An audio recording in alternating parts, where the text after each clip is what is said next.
tadi kemarin salah. Bumi salah nggak apa-apa. Udah ngecek belum kak? Udah dong. Rahasia. Ah lah rahasia anak kelima, kalau anak pertama mah lucu rahasia. Kasian banget dia disuruh. Astagfirullahaladzim. Sabar ya. Sabar, diriku sabar. Pak Win, diapain Win? Katanya cek kepala gue bocor. Ngomongin Draman kak. Ya, kita update mungkin perkembangan janinnya ini udah 8 bulan. Alhamdulillah makin segar, makin sehat, udah mau masuk 8 bulan. Kemarin ngitungnya 7 bulan, ternyata udah masuk 8 bulan. Makanya agak-agak bingung, insya Allah besok Habib mau ajakin baby moon. Tapi kaget gitu, 8 bulan masih boleh terbang nggak ya? Terus akhirnya kemarin cek ke dokter, insya Allah dapat izin terbang, ya udah. Karena udah diajak suami jadi ya udah bismillah. Apakah ngidam kakak Arput mau jalan-jalan atau seperti Habib apa? sih sebenarnya karena Habib bilangnya buat baby moon, tapi jadwalnya jadwal Habib semua, jadi ya udah nggak apa-apa lah. Mau kemana rencananya? Insya Allah ke London sama ke Manchester. Jadi Habib tahu aku suka klub bola MU, jadi diajakin nanti nonton MU di Manchester gitu. Kan ini 8 bulan udah riskan ya kak, maksudnya nggak takut gitu ada apa di sana? Ke London tuh cuma 10 hari. Kenapa? Karena memang ninggalin Kalisa juga. Terus juga ya itu tadi ke Uber sama masa kehamilannya udah makin tua.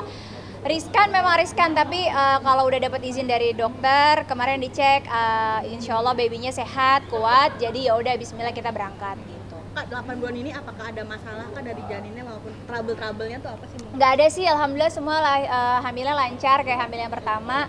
Makanya pas mau diajak ke sana ya udah buru-buru pulang karena takutnya malah kalau udah terlalu tua hamilnya kan nggak boleh terbang. Malah nanti lahiran di sana malah lebih repot lagi di sana soalnya kan nggak sesimpel di sini gitu. Jadi Normal atau sesar atau gimana? normal lah, lahir gitu. Pengennya sekali tiup langsung lahir. Aku normal karena yang pertama juga kan lahiran di rumah. Sekarang masih bujukin Habib untuk minta lahiran di rumah lagi. Tapi Habib kayaknya yang kali ini agak-agak masih mikir dulu maunya di rumah sakit gitu. Tapi kalau aku tetap pengennya di rumah. Kenapa sih kak maunya di rumah terus? Gitu? Enak. Kalau di rumah tuh aku ngerasa nyaman. Karena kan ada yang orang punya fobia sendiri. Aku fobia rumah sakit, nggak nyaman. Terus kalau lihat rumah sakit bawaannya kayak parno, stres gitu. Nah takutnya nanti malah kalau aku tekanan dan lain sebagainya nggak rileks, takutnya nggak happy, malah jadi mengganggu proses persalinan. Karena yang aku tahu kalau orang mau lahirin itu sebenarnya yang tempat yang ternyaman kan. Tapi balik lagi sih, untuk secara medis juga memang harus dicek apakah kondisinya mumpuni untuk lahiran normal, apakah bayinya sehat, terus tenaga medisnya juga terpercaya, terus juga bayinya juga sehat gitu. Tapi jangan sampai aku egois lahiran di rumah malah bahaya buat aku dan babynya. Jadi aku nanti konsultasi dulu ke dokter anak aku, dokter kandungan juga, bagaimana baiknya. Aku nggak akan keras sih, akan ikut gimana kata suami. Terus ada rencana lahiran di luar negeri mungkin kak? Nggak ada, soalnya di sana nggak ada ojek online, nggak ada tukang pijit di sini. Kalau di sini kan enak, tradisinya pijit 40 hari, ada yang namanya apa sih dibebet segala macam gitu. Itu yang buat aku tradisi yang memudahkan aku selama lahiran 40 harinya jadi kayak ringan, nggak berat. Ditambah lagi anak-anak kan sekolah semua di Jakarta, jadi aku mikirnya kalau lahiran di luar takutnya anak-anak yang lain jadi kasihan gitu. Gendernya udah tahu kak? Cewek lagi insya Allah. Kamu udah dipersiapkan belum kak? Habib udah, tapi aku juga nggak dikasih tahu sama Habib. Tapi Habib udah bilang udah dipersiapin namanya, udah diistiqorohin. Insya Allah sesuai doa Habib. Mau anaknya seperti apa ya nggak apa-apa. Pak Putri, ini kan bisa dikatakan liburan bukan yang pertama kali ini ya. Setiap liburan ada memang target liburan kemana dan budget sendiri nggak sih Kak? Enggak sih, sebenarnya kalau Habib pasti backgroundnya pergi itu sekalian gitu. Habib entah sekalian dakwah atau memang ada urusan pekerjaan, ada bisnis juga gitu. Jadi kita momennya juga biar lebih irit kan kalau seandainya kerja atau ada undangan. Jadinya kita sekalian nih gitu, pinter-pinter aja sih. Tapi kalau aku sama Habib memang selalu bikin konsep karena kita anaknya banyak. Kan hari-hari tuh udah ribet sama anak-anak gitu. Hari-hari Habib udah sibuk dengan kegiatan dakwanya, kesana kesini. Makanya aku selalu mikirin kita hubungannya harus selalu harmonis terus, harus selalu refresh terus. Dan aku rasa juga Habib butuh aku sepenuhnya, aku juga butuh Habib sepenuhnya. Makanya kita minimal kayak 1 tahun, entah itu umroh bareng, berangkat berdua gitu. Pokoknya kita harus cari momen berdua untuk menjaga keharmonisan rumah tangga, itu aja sih. Berarti memang sudah menjadi tradisi sendiri kan? Insya Allah kalau ada rezekinya, kesehatan, umur, ya mau dijadiin tradisi, dimana kita bukannya egois kok anak ditinggalin sih. Caranya buat kita kalau orang tuanya happy, insya Allah anak-anak juga happy. Dan juga ninggalin anak-anak sudah sama orang yang tepat, terpercaya insya Allah. Jadi kita juga ninggalinnya tenang gitu. Jadi memang sama Habib polanya gitu sih. Jadi aku tidak egois. Pada saat Habib di Jakarta, Habib milik umat gitu. Boleh kemanapun silakan sampai malam, dari pagi ke malam silakan dakwanya. Tapi aku juga minta porsi untuk aku. Sama sebaliknya Habib pun bilang kamu sebagai ibu, sebagai istri hari-harinya juga bebas untuk menjalankan aktivitas. Tapi pada saat momen kita pergi berdua, ya udah kita punya waktu sama-sama buat Berarti itu menjadi cara-cara tersendiri ya Teh? esok. Menjadi cara-cara sendiri untuk menjaga harmoni rumah tangga bersama kekompakan keluarga, Pak? Iya, karena kan zaman sekarang kan rumah tangga itu menurut aku banyak setannya, apalagi aku yang miskin ilmu gitu, banyak godaan, banyak setannya, banyak rasa-rasanya kalau seandainya kita nggak selalu dijaga, nanti ada yang jenuh, ada yang bosan, atau ada yang belum diobrolin, atau belum ada yang diskusin, atau kurang bumbu-bumbu lah, aku bilang gitu. Jadi makanya kenapa jalan berdua, selalu kita sempetin berdua, anak-anak ditinggal. Karena nanti insya Allah kan kalau udah lahir 2 tahun nggak bisa ditinggal karena full ASI gitu. Jadi ya udah kita sebagai orang tua mensiasati biar rumah tangganya selalu sakinah mawaddah warahmah. Budget sendiri perihal budget ada memang menargetkan juga nggak sih? Sesuai rezekinya aja, kalau rezekinya lagi ada ya jalan, kalau nggak ada ya kita tahu diri aja, kayak ke tempat-tempat yang sesuai budget, jangan memaksakan keadaan gitu. Untuk persiapan lahiran sendiri gimana? Kan ini anak kedua, apakah bekas kakaknya ntar atau dibagi lagi? Bekas kakaknya, endorse mbak, masih endorse. Enggak, kalau persiapan alhamdulillah semua udah lengkap sebelum berangkat. Kemarin aku udah lengkapin semuanya dulu, biar pulang kalau seandainya capek bisa istirahat gitu. Semuanya ada yang memang kayak masih bisa dipakai, masih bisa. Tapi kalau seandainya alhamdulillah semuanya ada yang baru, ada endorse, ada juga kita memang udah persiapin gitu. Tapi kan lahiran di rumah nih, apakah kamar udah persiapan untuk persalinan? Kan waktu itu lahirnya di kamarnya bayinya, terus di atas karpet, jadi simpel itu sih aku mah gitu. Yang penting ngeden aja kan, prosesnya kayak yang penting lancar, mudah, selamat, itu aja. Udah disiapin kan mungkin? Udah siap semua. Apa tuh lahiran sendiri? Nah, ke Manchester itu memang planning sudah lama atau baru-baru ini? Planning surprise sih dari Habib, karena kemarin kan waktu ke Paris nonton klub bolanya Habib, PSG, terus Habib bilang sekarang gantian ya klub bolanya kamu gitu. Jadi ya udah happy, besok insya Allah berangkat. Kak kan katanya hamil anak kedua kakak lebih manja, tapi Habib lebih cuek nih, mungkin seperti apa Kak? Enggak sih, Habib lebih sibuk, cuek sih enggak ya, lebih sibuk. Tapi Masya Allah Habib selalu meskipun jauh bikin aku tenang, kayak selalu Sherlock kemanapun pergi, selalu kasih laporan udah sampai belum, sama siapa, ngajar di mana, acaranya gimana. Bahkan kalau beliau lagi dakwah, meskipun aku nggak ikut hadir, beliau selalu telepon, terus handphonenya taruh di kantong, jadi ceramahnya juga aku masih bisa denger gitu. Jadi tetap ngejaga harmonisnya sih. Paling kalau akunya justru nggak manja sih, justru karena udah ada Kalisa juga, ada Sajid Syatir, jadi udah sibuk sama anak-anak, jadi lupa sih manjanya. Waktu Kak Kartika flu sempat Habib kisah ranjang di Kak Kartika, atau takut ketular atau seperti apa? Akunya sih, jadi jangan sampai circle-nya muter. Memang kita akhirnya mikir kayak ya udah kalau ada yang sakit kita sendiri dulu aja gitu. Gitu sih. Oke. Update sedikit dong tentang yang masalah Apa? tanah. Mafia Oh. tanah itu. Iya, jadi kalau soal mafia tanah, pada saat aku bikin laporan, ternyata yang diduga oknum-oknum tersebut menunjukkan etikat baiknya. Tapi itu tadi sih, untuk pelaporan sendiri aku masih belum tahu dari pihak keluarga mau lanjut atau enggak. Karena yang kita pikirin di sini adalah untuk kepentingan kita udah aman.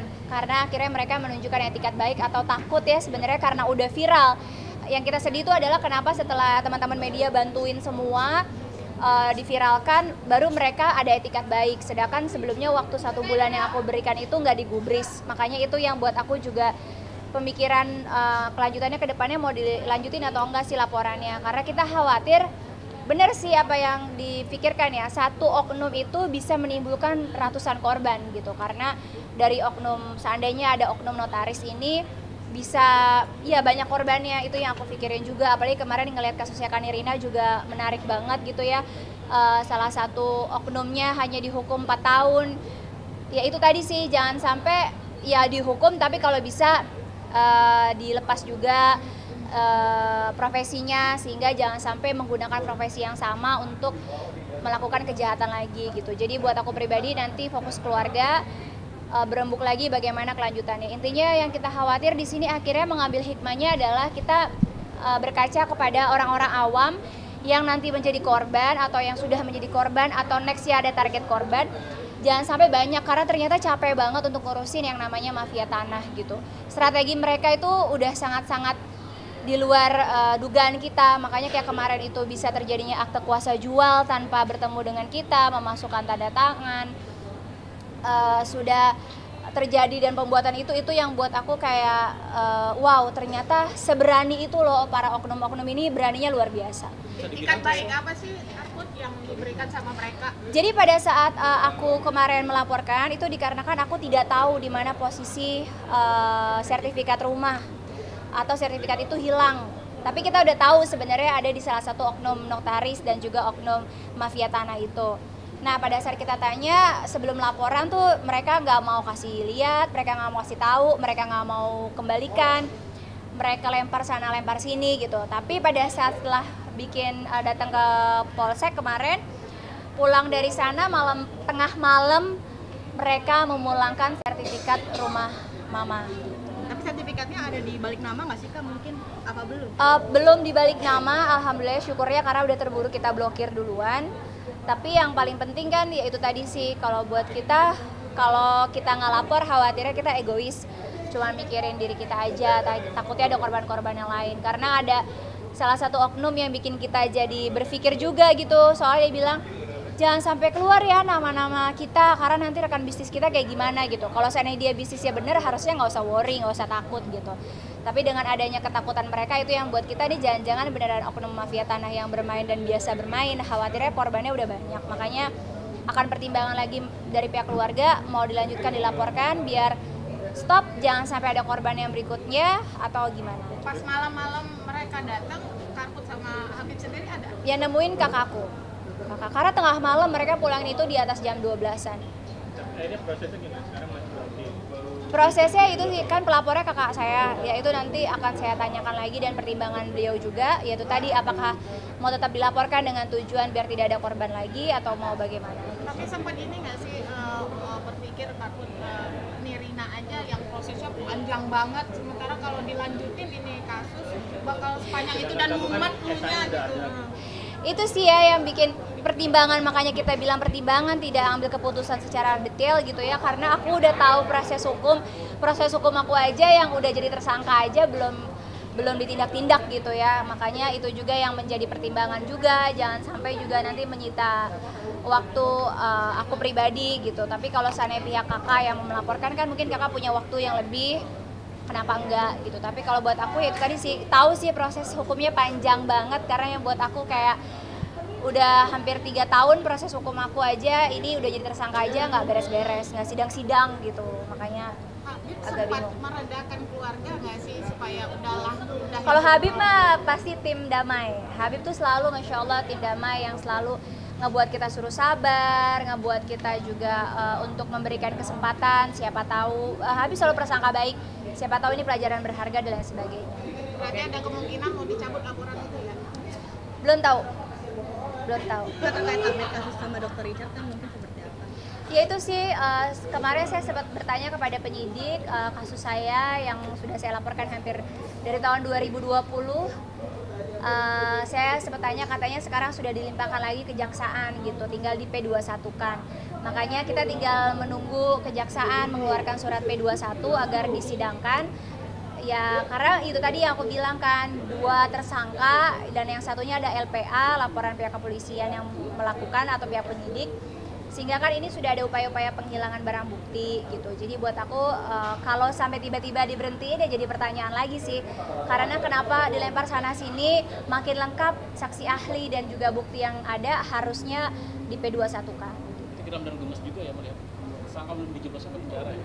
Enggak sih, prosesnya yang justru karena alat bukti sudah lengkap, saksi ahli sudah sangat banyak dan sudah cukup semua, aku rasa gitu. Justru yang pertanyaannya kenapa, apa sih yang bikin mandek, kenapa sih? Jadi kita sebagai warga negara tuh jadi mempertanyakan lagi keadilan, tidak ada yang diistimewakan, jangan sampai ada yang diistimewakan dan dikhususkan. Itu aja sih, kita lagi menagih sebagai warga negara biar disamaratakan hak-haknya. Sudah menanyakan langsung ke pihak kepolisian kenapa begitu? Pihak kepolisian bilang karena pihak kejaksaan minta tambahan bukti dan saksi ahli, tapi katanya sekarang sudah dikembalikan ke kejaksaan. Makanya saya lagi menunggu dari Bapak Kejati dan juga Kejari bagaimana kelanjutannya. Oke. Terima kasih. Assalamualaikum. Waalaikumsalam. Iya.